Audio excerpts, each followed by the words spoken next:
Joël Francis Tatou. Je suis ex-pécheur sauvé par la grâce de Dieu. Je suis serviteur esclave de Jésus-Christ. Je suis prophète de ministère, chantre, compositeur, autorité apostolique de la communauté des églises Portes des cieux dans le monde et président international de la mission apostolique et prophétique pour le réveil.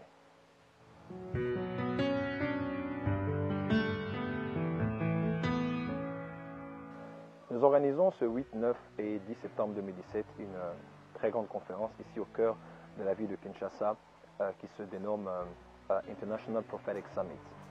Une conférence dans laquelle nous allons nous retrouver autour de la voix prophétique afin de comprendre la pensée de Dieu pour non seulement pour Kinshasa ou pour le Congo, pour la francophonie. Pour ceux qui ne le savent pas, depuis 2016, Kinshasa est devenue la ville francophone du monde, la plus grande ville francophone du monde. Après avoir pris la place de Paris, les grands enjeux francophones se passeront dorénavant à Kinshasa. Nous nous retrouvons ici pour ce grand sommet afin d'écouter que dit Dieu en cette saison, afin de comprendre quelles sont les exigences de Dieu par rapport à tous les enjeux que nous avons, tant sur le plan culturel, politique, national, écologique. Qu'est-ce que Dieu dit, qu'est-ce que la voix prophétique dit à l'Église et aux nations en cette saison.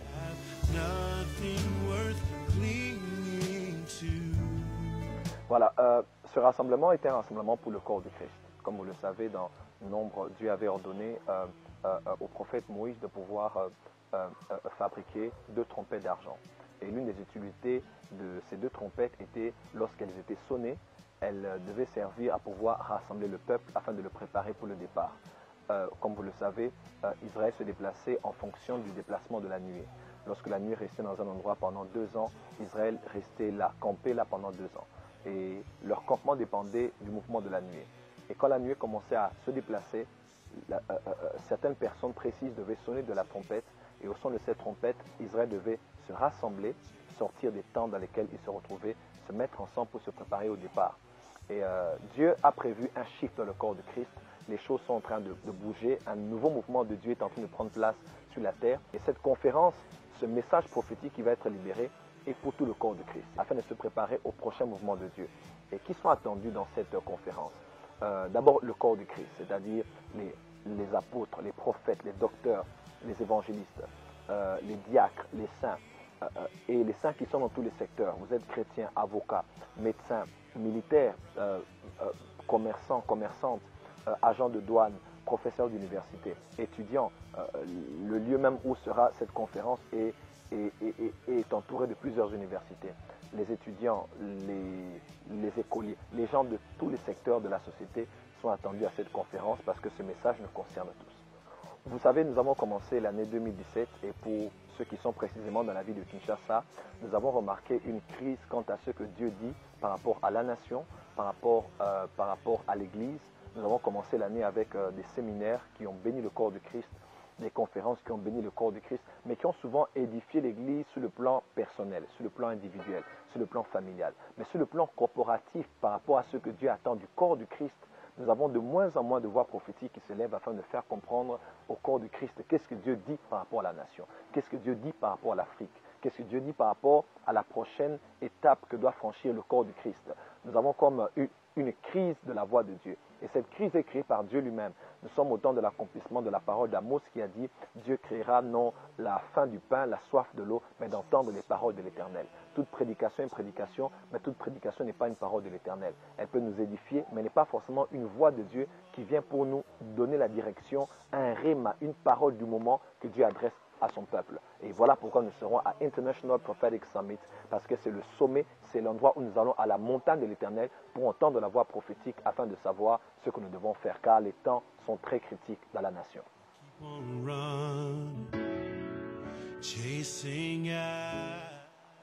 La première particularité de cette conférence est que cette conférence vient après 3 ans. 3 ans de silence et d'absence au niveau de la ville de Kinshasa, où j'ai eu même à faire 5 ans, plus de 5 ans en dehors de la ville. Chaque fois que je revenais, c'était pour tenir Prophetic Sunday, Fire Sunday, Assemblée Générale des Sentinelles. Donc cette conférence vient après 3 ans de silence. 3 ans de silence parce que nous avons été hors de la ville, nous avons eu le temps de prier, de chercher la voix de Dieu. Parce que vous savez, dans le ministère prophétique, Dieu disait au prophète Élie, va, présente-toi et va, cache-toi. Parce que le va présente-toi est déterminé par le va cache-toi. Parce que dans le va cache-toi, nous recevons la parole de l'Éternel que nous allons présenter lors du va présente-toi. Donc nous ne nous précipitons pas à prêcher des messages, nous voulons être des voix, être l'écho de la voix de Dieu dans cette génération. Donc numéro 1, c'était après un long moment d'absence dans la ville. Numéro 2, un long moment de silence. Et numéro 3, parce que cette conférence est tout à fait différente de Roua, tout à fait différente de l'Assemblée Générale des Sentinelles, parce qu'elle va emmener la voix prophétique à un tout autre niveau. J'aimerais m'abstenir de beaucoup de commentaires. Ceux qui viendront sentiront un nouveau toucher dans le message, une nouvelle maturité, une nouvelle profondeur, une nouvelle hauteur, une nouvelle actualisation par rapport aux enjeux du moment, mais surtout une nouvelle affectation de la puissance de Dieu par rapport aux choses que nous allons entendre. Parce que dans notre ministère, Dieu a scellé le message par la manifestation de sa puissance. Nous allons voir des choses que l'œil n'a point vues, que l'oreille n'a point entendues, qui ne sont pas montées dans le cœur de l'homme, mais que Dieu a réservé par son esprit pour des temps comme ceci.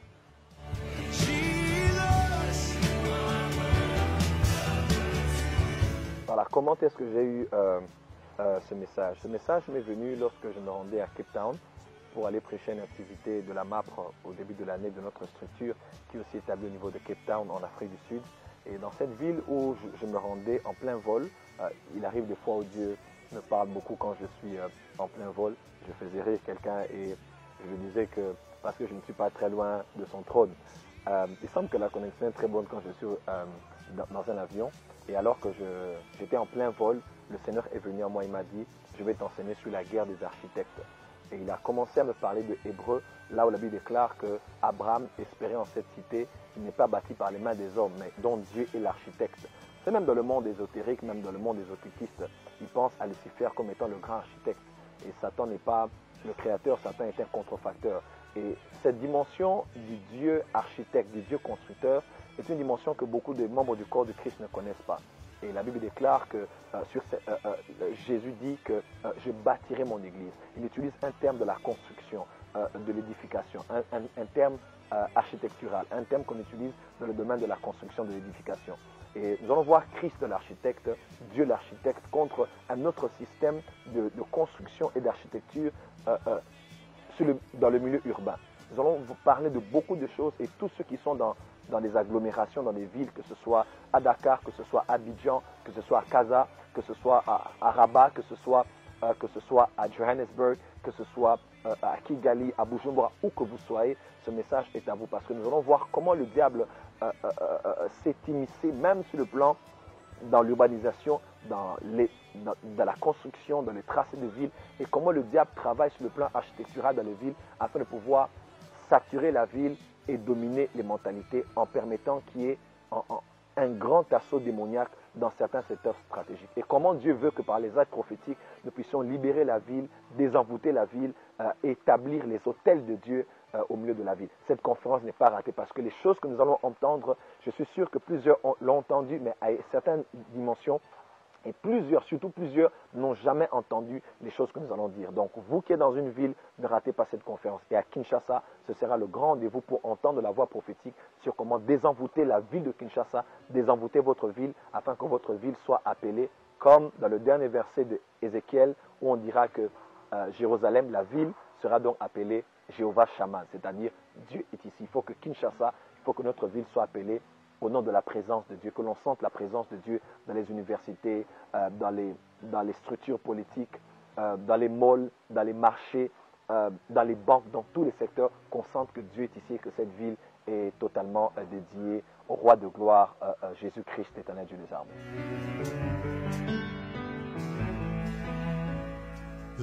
Gloire au Seigneur, nous avons dans cette période d'ailleurs une très bonne nouvelle parce que voilà, après 5 ans d'absence, Dieu m'a dit de rentrer dans la ville de Kinshasa pour continuer, ce n'est pas pour recommencer, pour continuer la mission que j'ai faite de cela des années, mais emmener cela à une autre dimension.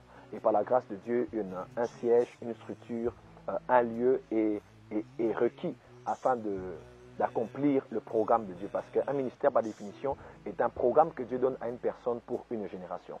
Et nous avons eu un nouvel endroit. Nous ne serons pas dans une salle comme pour les dernières conférences. Nous serons plutôt dans le siège, dans l'actuel siège international de la MAPRE, c'est-à-dire la mission apostolique et prophétique pour le réveil dans le cadre du ministère, mais aussi le lieu qui va abriter le temple de l'église Porte des Cieux à Kinshasa qui pourra nous prendre 2000 à 2500 personnes. Et si nous construisons en hauteur, nous pourrons aller à plus de 5000. Donc les projets sont déjà en train d'être travaillés par des architectes et des constructeurs. Nous voulons faire quelque chose, puisque nous sommes au cœur même de la ville de Kinshasa, c'est vraiment en plein centre-ville. Nous voulons construire quelque chose qui va honorer notre Dieu par l'excellence, par la beauté de la construction, mais aussi par une bonne administration et une bonne spiritualité dans l'atmosphère de la louange et de l'adoration et dans la percussion des messages que nous allons recevoir.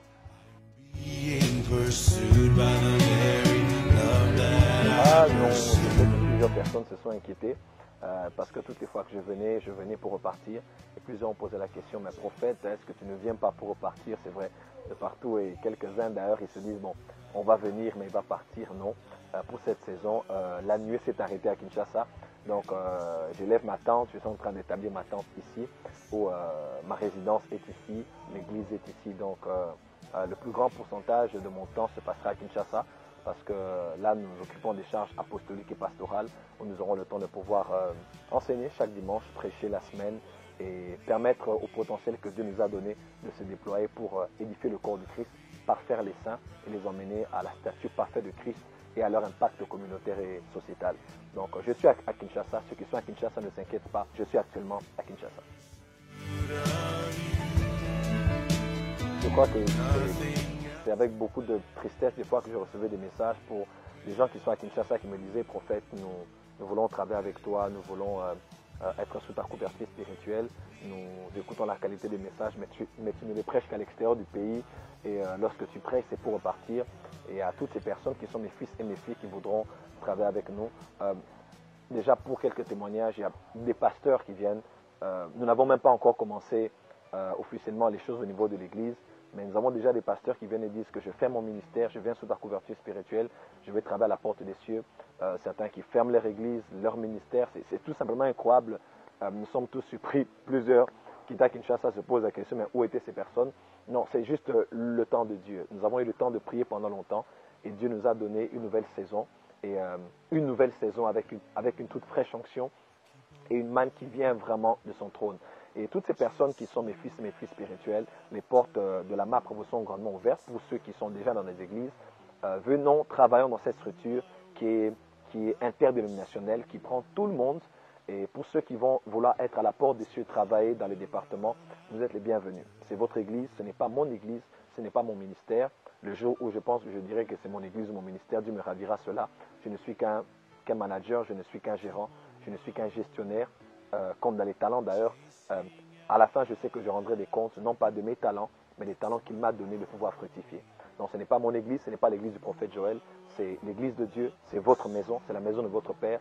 Vous voulez travailler, la porte est grandement ouverte. Et soyez déjà là ce 8, 9, 10 à la conférence. Assistez, prenez déjà contact avec l'atmosphère et joignez-vous à cette grande vision, à ce grand programme de Dieu où nous allons pouvoir faire les choses et, comme dirait un homme de Dieu, les vraies choses en cette saison. L'activité en un seul mot, du jamais vu, du jamais entendu. Je crois que j'ai dit plus d'un mot, mais c'est une expression pour dire que moi-même, je suis en train de trembler quand je suis en prière. Des choses que Dieu me révèle dans les Écritures, c'est tout simplement incroyable. J'aurais souhaité qu'un autre homme de Dieu prêche cela, que je sois assis pour noter, mais il a plu à Dieu dans sa miséricorde de me choisir pour être sa voix. Et du jamais vu, du jamais entendu, et du jamais expérimenté. Tous ceux qui viendront prendre part à cette activité, de partout dans la ville de Kinshasa, je crois, qu'ils vont trouver direction. Et le corps du Christ va entendre clairement ce que Dieu dit pour la nation et ce que Dieu dit pour la ville de Kinshasa. La francophonie sera au rendez-vous et nous allons veiller à ce que les autres nations, parce que c'est une conférence internationale, sont en contact de ça, surtout par rapport au monde anglophone. Donc, du jamais vu.